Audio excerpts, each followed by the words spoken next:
Hi friends, welcome back to Hajira's kitchen. இந்த தீபாவளிக்கு நம்ம ஸ்பெஷலாக பண்ணக்கூடிய அதிரசம் ரெசிபி தான் பார்க்க போகிறோம். நம்ம ரேசன் அரிசிலேயே ரொம்பவே சூப்பரான அதிரசம் பண்ணிடலாம். சாஃப்டாகவும் இருக்கும், டேஸ்ட்டாகவும் இருக்கும். வாங்க எப்படி பண்ணலான்னு பார்க்கலாம். வீடியோக்குள்ளே போகலாம். நான் இங்கே 1/2 கிலோ அளவுக்கு பச்சரிசியை எடுத்துக்கிறேன். நல்ல சுத்தமாக தான் இருக்குது. இதை 3 களை களைஞ்சி எடுத்துக்கலாம். இப்போ இந்த தண்ணியிலே ஒரு 8 மணி நேரம் நல்லா ஊறட்டும். மூடி போட்டு ஓவர் நைட்டாக ஊற விடுங்க. இப்போ 8 மணி நேரம் கழித்து நான் எடுத்து பார்க்குறேன். நல்லா சூப்பராகவே ஊறிட்டு வந்திருக்கு. அதாவது நான் நைட்டு ஊற வச்சுட்டு விடிய காலையில் எடுத்து நான் பார்த்துருக்கேன். தண்ணியெல்லாம் வடிகட்டி எடுத்துட்டு ஒரு காட்டன் துணியை நல்லா விரித்து விட்டுட்டு அந்த துணியில் இந்த மாதிரி நல்லா ஸ்ப்ரெட் பண்ணி விட்டுக்கோங்க. ஒரு 10 நிமிஷம் ஃபேன் காற்றுல நல்லா காயட்டும். 10 நிமிஷம் கழித்து நம்ம இந்த மாதிரி ப்ரெஸ் பண்ணி எடுக்கும்போது நம்ம கையில் இந்த மாதிரி அரிசி ஒட்டணும். அதாவது அந்த அரிசியில் ஈரப்பதம் இருக்கணும். இந்த ஸ்டேஜ்லேயே நம்ம மிக்சியில் அரைச்சிட்டு எடுத்துகிட்டு வந்துக்கலாம். பாதி பாதியாக போட்டு அரைச்சிடுங்க. எவ்வளோக்கெவ்வளோ நைஸாக முடியுமோ அவ்வளோக்கெவ்வளோ நைஸாக நம்ம அரைச்சிட்டு எடுத்துகிட்டு வந்துடலாம்.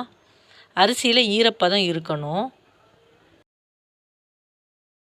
இப்போ இதை நம்ம சளிச்சு எடுத்துருக்கலாம். சளிச்சு எடுத்தால் தான் நல்ல நைஸான பவுட்ரு மாதிரி கிடைக்கும். ஸோ லாஸ்ட்டில் பார்த்திங்கன்னா இந்த மாதிரி ரவை உள்ள மாதிரி இருக்கும்.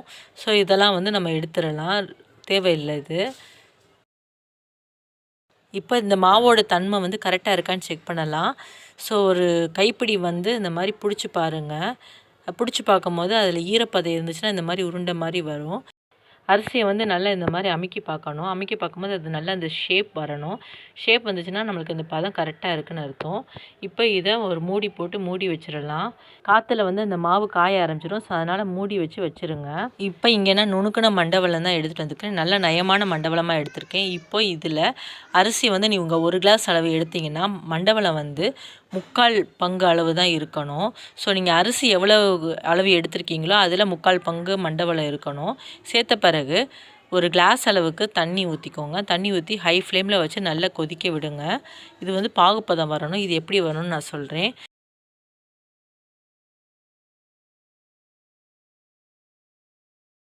ஸோ ஒரு பவுலில் கொஞ்சம் தண்ணி ஊற்றிட்டு இதில் ஃபஸ்ட் நல்லா ஊற்றி பார்க்கலாம் செட் ஆகிருக்கா என்னன்னு சொல்லிவிட்டு. அது தண்ணியில் கரைஞ்சிட்டு வந்துருச்சு. ஸோ கரைஞ்சிட்டு வந்துச்சுன்னா அது செட் ஆகலைன்னு அர்த்தம். ஸோ இன்னும் ஒரு 2 to 3 மினிட்ஸ் நல்லா இன்னும் கொஞ்சம் கொதிக்க விடலாம். கொதிக்க விட்ட பிறகு இப்போ திருப்பி செக் பண்ணி பார்க்குறேன். போட்டோன்னே அது கொஞ்சம் ஷேப்பாக வரும். இப்படி கையில் எடுத்து இப்படி எடுக்கவும் வரும். இப்படி நம்ம உருட்டினாலுமே அது ஷேப் கொடுக்கும். ஸோ நம்ம கரெக்டான கன்சிஸ்டன்சியில் இப்போ ரெடி ஆயிடுச்சு. இந்த மாதிரி பதத்தில் தான் இருக்கணும். இப்போ இந்த நேரத்தில் அடுப்பை ஆஃப் பண்ணிடலாம். அடுப்பை ஆஃப் பண்ணிவிட்டு தான் நம்ம இப்போ மாவு சேர்க்கணும். ஸோ அடுப்பை ஃபுல்லாக ஆஃப் பண்ணிவிட்டு கொஞ்சம் கொஞ்சமாக நம்ம அரைச்சி வச்சுருக்க பச்சரிசி மாவை சேர்த்துக்கலாம். கொஞ்சம் கொஞ்சமாக சேர்த்து கிளறி விட்டுக்கிட்டே இருங்க. இப்போ சேர்க்கும் போதே இதில் 2 ஸ்பூன் அளவுக்கு நம்ம நெய் சேர்த்துக்கலாம். நெய் சேர்த்துட்டு கிண்டுறனால அதில் கொஞ்சம் எண்ணெய் பதமும் இருக்கும். இந்த மாதிரி கிண்டி எடுத்த பிறகு ஒரு சில்வர் பாத்திரத்தில் மாற்றிடுங்க. மாற்றின பிறகு இது மேலே ஒரு 2 ஸ்பூன் அளவுக்கு நல்லெண்ணெய் சேர்த்துக்கோங்க. நல்லெண்ணெய் சேர்த்து இது ஃபுல்லாக நல்லா இந்த மாதிரி அப்ளை பண்ணி விட்டுக்கோங்க. அது காயாமல் இருக்கும். அந்த மாவில் அந்த எண்ணெய் பதம் இருந்துக்கிட்டே இருக்கும். ஸோ 2 ஸ்பூன் அளவுக்கு நல்லா இந்த மாதிரி சேர்த்து விட்டுக்கோங்க நல்லெண்ணெயை. நல்லெண்ணெய்க்கு பதிலாக நம்ம நெய்யும் சேர்த்துக்கலாம். இப்போ இது நல்லா ஆற விடுங்க. மூடி போட்டுற வேணாம். ஹீட்டாக இருக்கும் போது மூடிடக்கூடாது. நல்லா ஆறின பிறகு நல்லா மூடி வைங்க. 2 நாள் வரைக்கும் நல்லா ஊறட்டும். இப்போ எனக்கு 2 நாள் ஆயிடுச்சு. 2 நாள் பிறகு நான் ஓப்பன் பண்ணி பார்க்குறேன். நல்லா இந்த மாதிரி பப்புள்ஸ் மாதிரி குழி விழுந்து கிடக்கும். ஸோ அது நல்லா புளிச்சிருக்குன்னு அர்த்தம். ஸோ கன்சிஸ்டன்சி கரெக்டாக இருக்குது. இப்போ இதிலேருந்து ஒரு சின்ன உருண்டை எடுத்து நம்ம உருட்டிக்கலாம். ஒரு பெரிய நெல்லிக்காய் சைஸில் அளவுக்கு எடுத்து இந்த மாதிரி உருட்டிக்கோங்க. இப்போ நம்மகிட்ட ஒரு பாலித்தீன் கவர் இல்லைனா வாழை இலை எது இருந்தாலும் நம்ம இதில் போட்டு ரவுண்ட் ஷேப்பில் பண்ணி எடுக்கலாம். ஒரு சின்ன தட்டு இருந்துச்சுன்னா எடுத்து அதை இந்த மாதிரி வச்சு லைட்டாக ப்ரெஸ் பண்ணுங்கள். நல்ல அழகான ரவுண்ட் ஷேப்புக்கு வரும். ரொம்ப மெல்லிசாவும் தட்டிடாதீங்க. ரொம்ப மெல்லிசாக தட்டியிருந்தாலும் ரொம்ப மொறுமொறுன்னு ஆகி உடஞ்சிரும். ஸோ இந்த மாதிரி தடிமண்ணில் இருக்கணும். இப்போ இதில் சென்டரில் போட்டுக்கலாம்.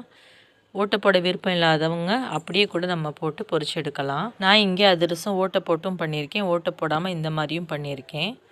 இப்போ ஒரு இரும்பு கடாயில் எண்ணெய் காய வச்சாச்சு. எண்ணெய் காஞ்ச பிறகு அது நல்லா காஞ்சிருச்சான்னு செக் பண்ணுறதுக்காக ஒரு சின்ன உருண்டையாக தட்டி போடுங்க.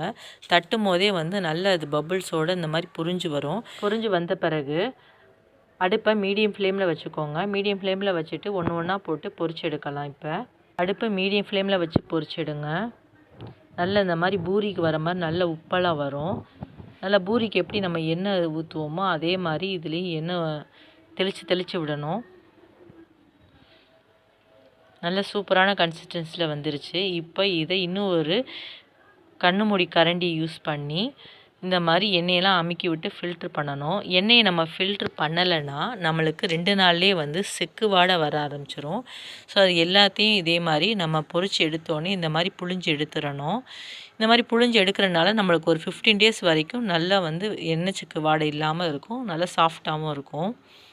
இந்த தீபாவளிக்கு ரொம்பவே சட்டுன்னு ஈஸியாகவே பண்ணிடலாம் இந்த அதிரசம் ரெசிபி. நீங்களும் இதை உங்கள் வீட்டில் ட்ரை பண்ணி பாருங்கள் ஃப்ரெண்ட்ஸ். உங்களுக்கும் ரொம்ப பிடித்தமானதாக இருக்கும். குழந்தைங்கலேருந்து பெரியவங்க வரைக்கும் எல்லாருமே வந்து அதிரசம் வந்து விரும்பி சாப்பிடுவாங்க. அதிரசம் வந்து நல்லா ஸ்டோர் பண்ணி 10 to 15 டேஸ் வரைக்கும் நம்ம வச்சு சாப்பிடலாம். முதல் நாள் நம்ம சுட்டு எடுக்கும் போது அதிரசம் நல்லா கிறிஸ்பியாக இருக்கும். ஸோ 2வது நாள்லேருந்து நம்ம கடையில் வாங்குற மாதிரி சாஃப்ட்னஸ் ஆயிரும். இப்போ இதை பிச்சு காமிக்கிறேன். நான் ஃபஸ்ட் டே தான் நான் இது பண்ணுறேன். நல்லா கிறிஸ்பினஸாக சூப்பராக இருக்குது. ஸோ செகண்ட் டே வந்து நம்ம கடையில் வாங்குற மாதிரி நல்ல சாஃப்ட்னஸ் ஆயிரும் ஃப்ரெண்ட்ஸ். அவ்வளோதான் ஃப்ரெண்ட்ஸ். வேறு ஒரு ஸ்வீட் காரத்தோட நான் நெக்ஸ்ட் வீடியோவில் மீட் பண்ணுறேன். அவ்வளோதான் ஃப்ரெண்ட்ஸ். இந்த மாதிரி சூப்பரான அதிரசத்தை உங்கள் வீட்லேயும் இந்த தீபாவளிக்கு செஞ்சு அசத்துங்க ஃப்ரெண்ட்ஸ்.